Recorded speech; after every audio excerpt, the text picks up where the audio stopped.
Très ravi, en plaisir de vous savoir très nombreux scotchés en ce moment sur la mer de la télévision Isango Star, mettons depuis la ville de Kigali. Merci de votre connectivité, merci surtout de cette fidélité légendaire que vous essayez de nous accorder du jour au lendemain.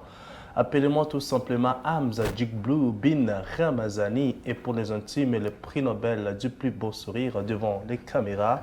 Et derrière les caméras, nous sommes aidés par Tonto Giovanni Bonner et de l'autre côté de la belle vitrice, la performance et le savoir-faire de Messier Bertin. Voilà, c'est la grande équipe, je dirais, c'est la grande team qui va devoir vous accompagner tout au long de cet après-midi et sans pour autant traîner. Nous sommes ravis de votre connectivité depuis l'Afrique de l'Ouest. Merci beaucoup depuis le Sénégal. Merci beaucoup depuis le Cameroun. Pourquoi pas vous qui êtes à Côte d'Ivoire et pourquoi pas vous qui êtes en dehors de l'Afrique, vous êtes au Canada, aux États-Unis.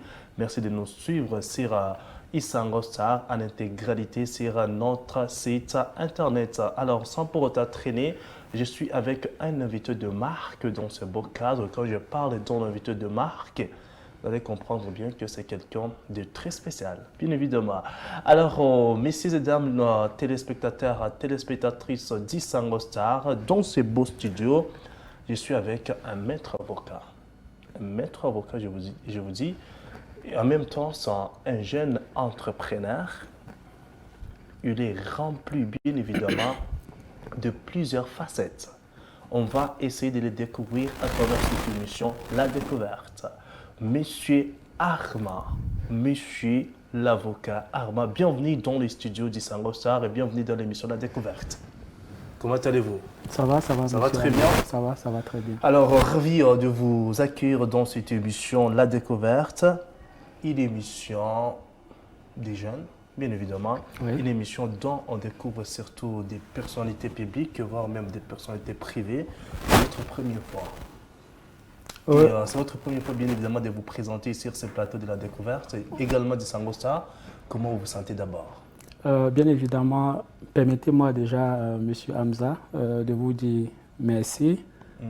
Également merci à Isango Star qui m'a fait confiance, qui a cru en moi, qui continue de croire en moi jusqu'à aujourd'hui et donc qui me donne cette opportunité-là d'être sur vos plateaux aujourd'hui.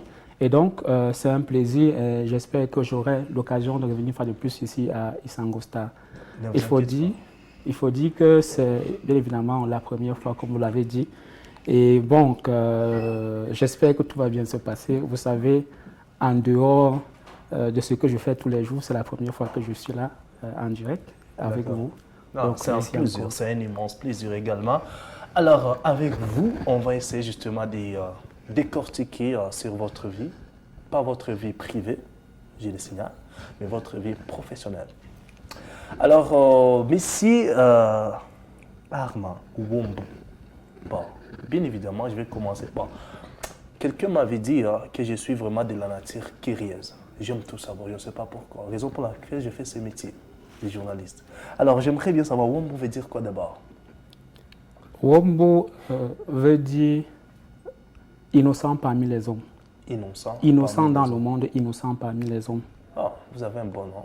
Merci beaucoup. Un joli prénom, bien évidemment. Je ne sais pas si c'est un prénom, mais si c'est un nom, bon. Vous nous en direz des plus dans cette émission. Beaucoup de gens sont en train de nous suivre en ce moment. Merci de presque partout dans les coins et coins de la ville de Kigali. Vous qui êtes à Nyamirambo, la capitale de la ville de Kigali, nous sommes en train de vous dire bienvenue, welcome dans cette émission, La Découverte. Alors, Monsieur Arma, vous êtes un maître avocat. Alors, est-ce un peu de vous présenter et sans peu de... Parce que jusqu'à présent, les téléspectateurs ne vous connaissent pas. Alors, est-ce un peu de vous présenter et sans peu justement, dans quelques mots, de nous parler de vous? Bon, là, je vais vraiment essayer de faire bref. Déjà, qui est Armand? Armand est le frangin, je voulais dire autant pour moi, le Benjamin d'une grande famille. Il est né à Yaoundé, capitale politique du Cameroun, le pays de Samuel Eto'o-Fils. Je pense que vous connaissez Samuel Eto'o-Fils. Je suis fan du football, moi je ne peux pas connaître Samuel Eto'o. D'accord. Donc j'ai fait mes études jusqu'à obtenir un master en droit des affaires à l'université Yaoundé 2. Et au-delà de ça, J'ai également un postgraduate que j'ai obtenu ici au Rwanda, plus précisément à Nyanza, à ILPD. Et vous l'avez déjà dit, en plus de ça, je suis avocat au barreau du Rwanda. D'ici quelques temps, avec la grâce de Dieu, j'aurai également l'occasion d'être avocat au barreau du Cameroun. Entre autres, merci beaucoup. Entre autres, depuis quelques mois, j'occupe dans le poste de représentant résident de la Chambre de commerce Québec-Afrique du Rwanda. D'accord, bref présentation, mais c'est tellement enrichissante. Franchement, je vous assure. Alors, je commence avec cette émission. Vous connaissez très très bien, chers téléspectateurs. Si c'est votre toute première fois de suivre cette émission, comprenez bien que c'est une émission qui vous parvient une seule fois par semaine, chaque samedi à partir de 16h jusqu'à 17h, avec moi, votre humble serviteur, Hamza Djikblou Bin Ramazani, et pour les intimes, le prix Nobel du plus beau sourire. Voilà, c'est bien moi. Alors, quant à la deuxième question, j'ai préparé justement un petit questionnaire. J'espère que vous allez vous en sortir. Bon, vous savez, je n'ai rien contre vos questions. On est dans une émission de découverte. J'espère que vos questions me donneront l'opportunité de pouvoir répondre. Hein. Ouais. La seule unique émission à langue française ici, les ondes d'Isango Star. Merci beaucoup de nous faire confiance et merci beaucoup de nous avoir choisis. Alors, ça fait combien de temps que vous êtes au Rwanda et vous aimez les Rwandais? Bien évidemment, quel est votre endroit préféré au Rwanda?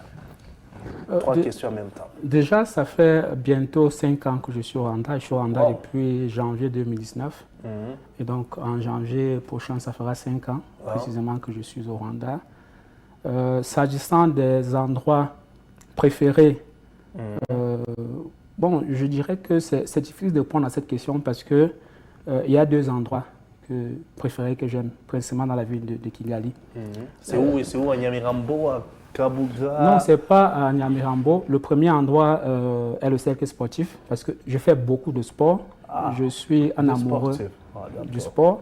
Et quel genre de sport vous faites? Je fais du tennis, je fais également de la course, je fais de l'athlétisme. J'aimerais un jour venir pour que vous puissiez m'entraîner, quoi. Qu'est-ce que vous en dites? Il n'y a pas de souci. D'accord, merci beaucoup. Il n'y a pas de souci. Donc, à côté de ça également, dernièrement, j'ai découvert, et je pense que beaucoup de téléspectateurs également y vont, le centre de golf, où il m'arrive également d'y aller pour découvrir, parce que j'aime découvrir des endroits.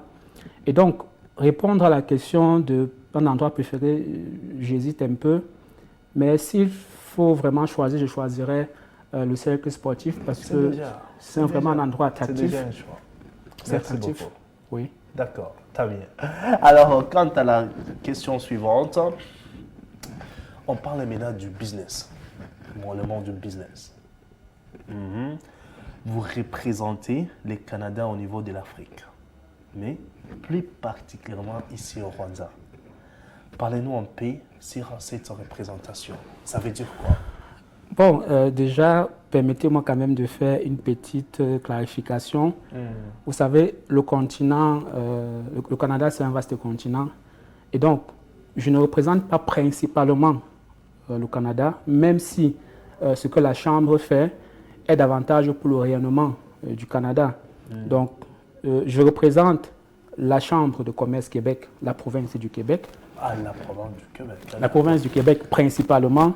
Et donc, tout ce qu'on fait, ou bien tout ce que la Chambre fait, vise principalement au rayonnement du Québec et ensuite au rayonnement du Canada.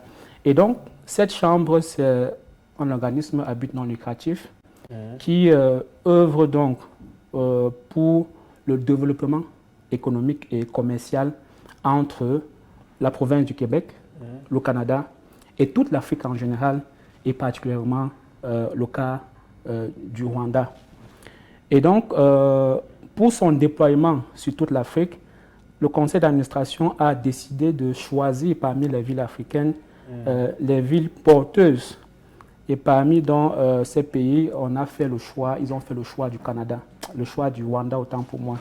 Et donc, j'ai eu cette chance-là d'avoir la confiance du conseil d'administration qui ont décidé donc de me désigner comme le représentant ici, pour qu'ensemble on puisse véritablement travailler pour impulser, pour accroître, pour promouvoir donc les échanges commerciaux entre le Rwanda, le Québec et le Canada, et ensuite entre l'Afrique et le Québec, le Canada en général. D'accord, merci beaucoup. Les natifs du Cameroun et dans ce beau cadre, il est en train de nous enrichir à travers justement ces arguments très émouvants. Je suis sûr et certain que vous êtes en train d'en profiter. Depuis, on dit comment vous allez, je ne sais pas comment on dit bonjour ou bien bon après-midi dans votre langue maternelle. Comment on dit encore? Dans ma langue maternelle, on dit Mentete, je vous salue. Mentete, je vous salue depuis le Cameroun. D'accord. Alors, on continue avec cette émission. Alors, qu'est-ce qu'on peut attendre de plus concret de la part de ces deux parties, la région du Québec et le Rwanda, sur l'éventuel développement de la jeunesse rwandaise en général? Parce qu'on est jeune, oui. Et comme tout Rwandais, comme tout jeune Rwandais, aimerait d'abord savoir ça. Donc, ils en profitent quoi entre les deux relations entre le Québec et le Rwanda et pourquoi avoir choisi le Rwanda, plus précisément la ville de Kigali? Bon, déjà, M. Hamza, permettez-moi, avant de répondre à cette question, de déjà noter ce qui est fait par le gouvernement du Rwanda dans le cadre du développement de la jeunesse. Vous savez, un certain nombre de réformes avaient été prises par le gouvernement du Rwanda depuis 2006 jusqu'à nos jours. Et dans ces réformes-là, il y en a qui visent le développement de la jeunesse. Et donc, la Chambre de commerce Québec-Afrique vient donc accompagner la République du Rwanda dans ce qui est déjà là. Et cet accompagnement-là, c'est un accompagnement qui est multiforme. Pour ma part, j'ai eu l'occasion de m'entretenir avec certaines femmes d'entrepreneurs ici au Rwanda, également certains jeunes. Et le premier défi ou la première difficulté que les jeunes entrepreneurs ont, c'est le problème qui est lié au financement du projet. Et donc, c'est une question qui interpelle fortement la Chambre de commerce et sur laquelle nous comptons davantage travailler avec le gouvernement du Rwanda, avec le secteur privé, principalement en ce qui concerne les jeunes, la Chambre des jeunes entrepreneurs du Rwanda, vers qui on a déjà fait quand même des démarches pour voir comment on va faciliter l'accès au financement des projets en ce qui concerne les jeunes. Mais au-delà de ça, il y a également quelque chose qui est pertinent. Il y a le domaine de l'entrepreneuriat. Aujourd'hui, nous pensons que l'entrepreneuriat est ce qui va véritablement impulser, propulser et impacter pas seulement les jeunes rwandais, mais toute la jeunesse africaine. À côté de ça également, il y a la question qui est relative au renforcement des capacités, à l'expertise, à l'accompagnement au développement stratégique, à l'accompagnement aux échanges d'expériences. Et donc, c'est un ensemble de thèmes sur lesquels nous, la Chambre de commerce, avec le gouvernement du Rwanda, on va véritablement travailler pour impacter justement cette jeunesse-là africaine et rwandaise. Et pourquoi dans le choix du Rwanda? Oui, c'est ça. Pourquoi? Parce que vous savez, aujourd'hui, tout le monde le sait, le Rwanda est le cœur de l'Afrique. Pour le moment, là. Oui, le Rwanda est le cœur de l'Afrique et avec la politique et la vision de son Excellence, Monsieur le Président Paul Kagame, il était important pour nous, je veux dire pour la Chambre de commerce, avec également cette vision-là qui rime avec la vision du Président, de pouvoir être là à Kigali, le centre des affaires, le centre des opportunités, pour véritablement donc propulser, impacter justement ce développement économique-là que nous voulons. Et donc, il s'avère que le Rwanda va jouer, et joue même déjà, donc, un rôle vraiment prépondérant dans les missions et la vision de la Chambre de commerce Québec-Afrique. D'accord. Et là, vous avez stipulé la question de l'entrepreneuriat. Cela m'amène directement à vous poser une question concernant l'entrepreneuriat chez les jeunes. Et vous venez de dire que le but ou la mission, la mission primordiale là, de la Chambre du Québec et sur Rwanda, c'est d'aider la jeunesse rwandaise en particulier et la jeunesse africaine en général pour qu'ils puissent atteindre leurs objectifs dans le monde d'entrepreneuriat, c'est ça? Oui. D'accord, j'ai bien résumé. Alors, vous êtes encore jeune, vous également, et vous êtes suffisamment instruit. Alors, selon vous, que pensez-vous de l'engagement de la jeunesse dans l'entrepreneuriat? Pas justement la jeunesse rwandaise, mais nous parlons de la jeunesse africaine en général. Que pensez-vous? Vous savez, Monsieur Hamza, je suis un jeune entrepreneur et je suis beaucoup d'émissions sur l'entrepreneuriat. L'entrepreneuriat, c'est l'innovation. L'entrepreneuriat sans innovation, c'est quelque chose qui se meurt. L'entrepreneuriat doit être toutefois, chaque fois, être en train de chercher à innover, à améliorer, à offrir quelque chose de nouveau, un service nouveau, un produit qui est nouveau, améliorer la qualité du service, améliorer le produit. Donc pour ma part, je vais dire la première chose, dans le cadre de l'entrepreneuriat, il y a l'innovation. D'accord. À côté de l'innovation, il y a bien évidemment le service. Vous savez, aujourd'hui, je suis à Isango Star parce que la qualité du service de Isango Star, la qualité du professionnalisme de Isango Star. Les gens vous suivront, Monsieur Hamza, parce que certes vous innovez, mais vous êtes un professionnel. Parce que vous avez la qualité du service et du produit que vous offrez aux gens. Maintenant, à côté de ça, il y a bien évidemment une question qui est primordiale, qui est essentielle, la question qui est liée à la ressource humaine. Voilà. Pourquoi? Parce que pour atteindre la croissance, pour atteindre la productivité, pour atteindre le développement, il faut investir dans l'être humain. Et c'est pour ça que je dis, nous, jeunes entrepreneurs africains et rwandais, on a besoin justement, nous savons déjà ce qu'on va atteindre, qui est cette croissance-là, la productivité, le développement, mais ce qu'il faut, c'est donc jouer sur ces piliers-là, l'innovation, la qualité du service et bien évidemment l'investissement dans la ressource humaine. Alors, ce qui cause défaut dans tout ce que vous venez de dire là, c'est l'investissement. Ouais. Comment on peut investir dans la jeunesse si seulement si cette jeunesse ne se donne pas à fond? C'est une question justement piège. Comment peut-on faire pour investir dans la jeunesse? Pourtant, la plupart des jeunes d'aujourd'hui, ils ne sont pas sérieux. Certains des jeunes ne sont pas sérieux. Il y a des jeunes que tu peux rencontrer en cours de route. Un jeune à 6 heures, il est déjà bourré de l'alcool. Par exemple, un exemple typique. Un jeune qui n'a pas dormi chez lui, mais vous le retrouvez très tôt le matin étant ivre. Alors, j'aimerais bien savoir, quand vous parlez de l'investissement de la jeunesse, qu'est-ce que vous voulez dire par là? Parce que la majorité des jeunes d'aujourd'hui, ils se droguent, ils sont devenus manipulateurs, ils sont devenus des jeunes qui n'ont pas vraiment des objectifs, qui n'ont pas un futur, donc qui ne visent pas même un avenir meilleur pour eux. Ils se droguent, donc ils pensent que leur temps à se droguer, à prendre de l'alcool également. Donc ces jeunes-là, ces jeunes que vous parlez là-bas, est-ce qu'il y a un moyen de les récupérer pour qu'un jour on puisse investir dans ces jeunes que vous venez de dire par là? Monsieur Hamza, je vais vous dire quelque chose. Vous savez, il ne faut jamais cesser de croire. Il ne faut jamais cesser d'avoir de l'espoir pour les rêves qu'on a, pour ce qu'on veut.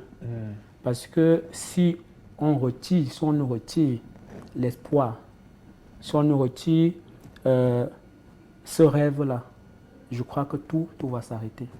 Et également, c'est le cas pour la jeunesse. Il est vrai qu'aujourd'hui, la jeunesse africaine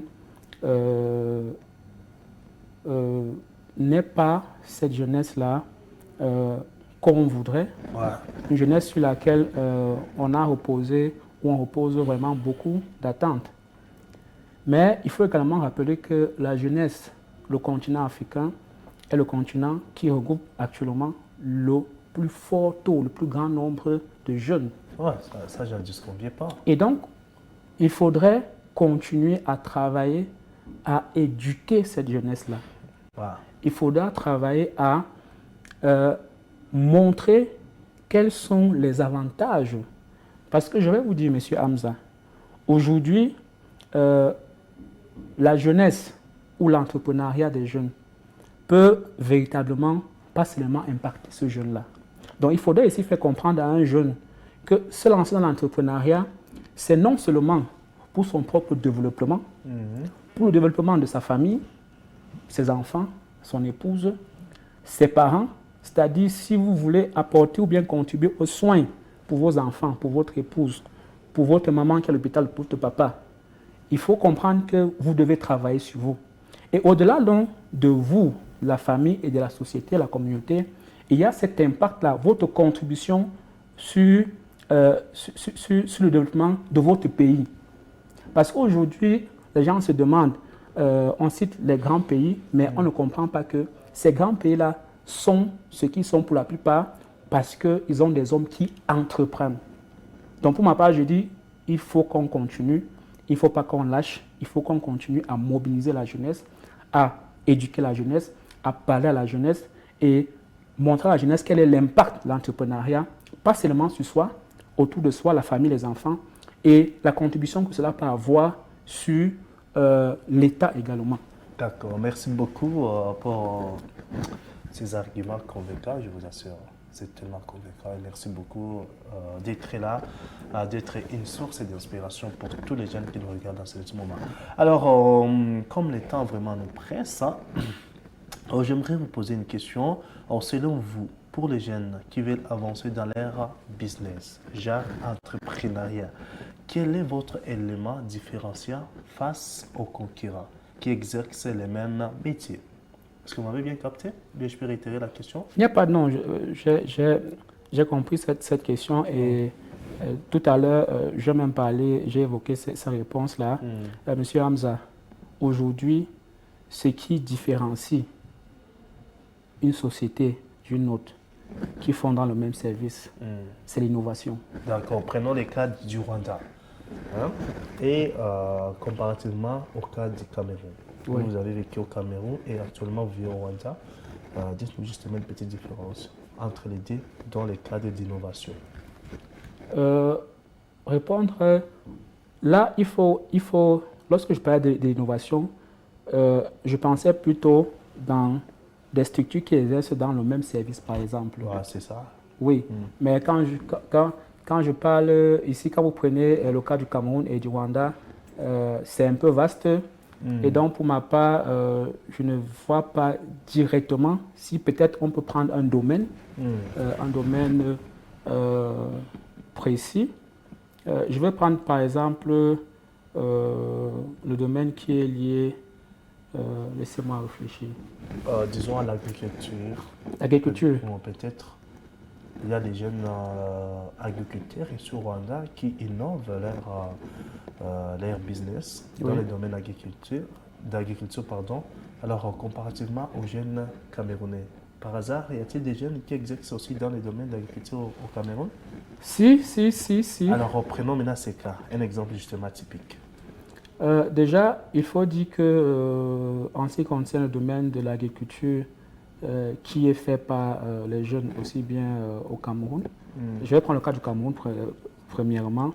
Vous savez, aujourd'hui, avec l'expansion démographique, on a constaté que de plus en plus de jeunes vont quitter les villages pour venir dans les métropoles. De plus en plus de jeunes ont décidé de se tourner, de donner le dos, autant pour moi, à l'agriculture. Et donc, ce qui va rester n'est pas l'agriculture au sens propre du tel, mais les technologies qui sont liées justement à cette agriculture-là.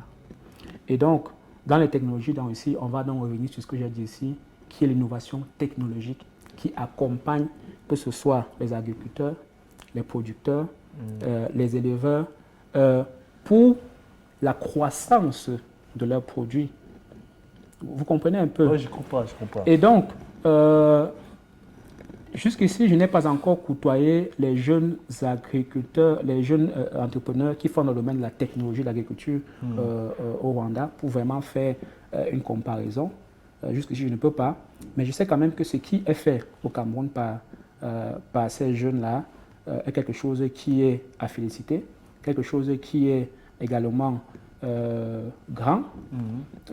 Mais je pense aussi que même si je n'ai pas encore côtoyer ces entrepreneurs qui font dans la tech, la technologie, l'agriculture. Je pense que quand je vois ce qui est fait au Rwanda avec l'agriculture ici et le green, je pense que cette jeunesse-là contribue aussi de façon significative dans ce domaine-là avec leur apport dans le domaine de l'agriculture. Peut-être lors d'une autre émission, lorsque j'aurai rencontré ces entrepreneurs-là, j'aurais plus d'éléments dans la technologie, l'agriculture. Pour donner là-dessus, oui. D'accord, merci beaucoup parce que le temps vraiment nous presse et pourtant je n'ai pas encore fini mes questions, mon Dieu. Il nous reste peu de minutes.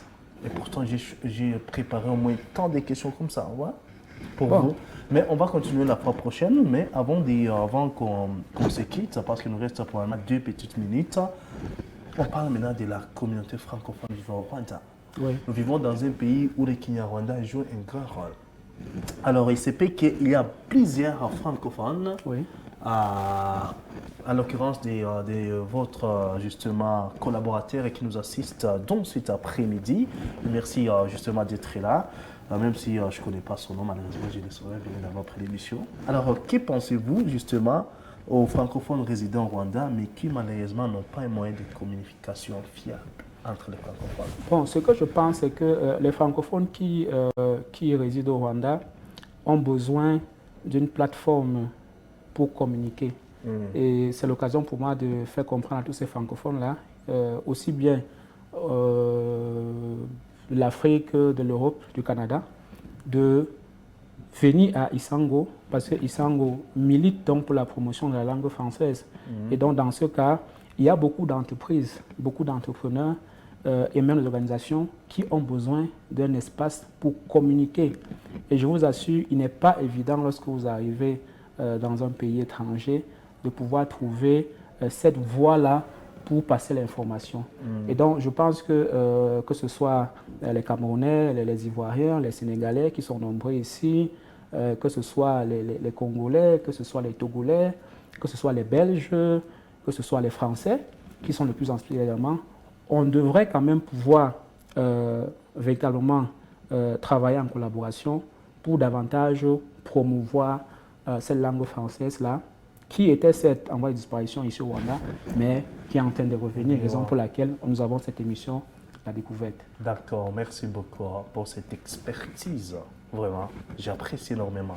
Alors, peut-être les projets à venir, justement, avant de se quitter, parce que là, dans quelques secondes, on va toquer. Coco, il est temps.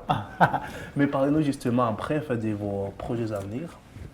Donc, premièrement, ces projets-là, elles sont liées à ma profession d'avocat ici au Rwanda. Dernièrement, j'ai pu ouvrir mon cabinet. Principalement, nous faisons dans tout ce qui est du domaine du commerce, les finances et la fiscalité. Et à côté de ça, nous sommes dans les procédures civiles.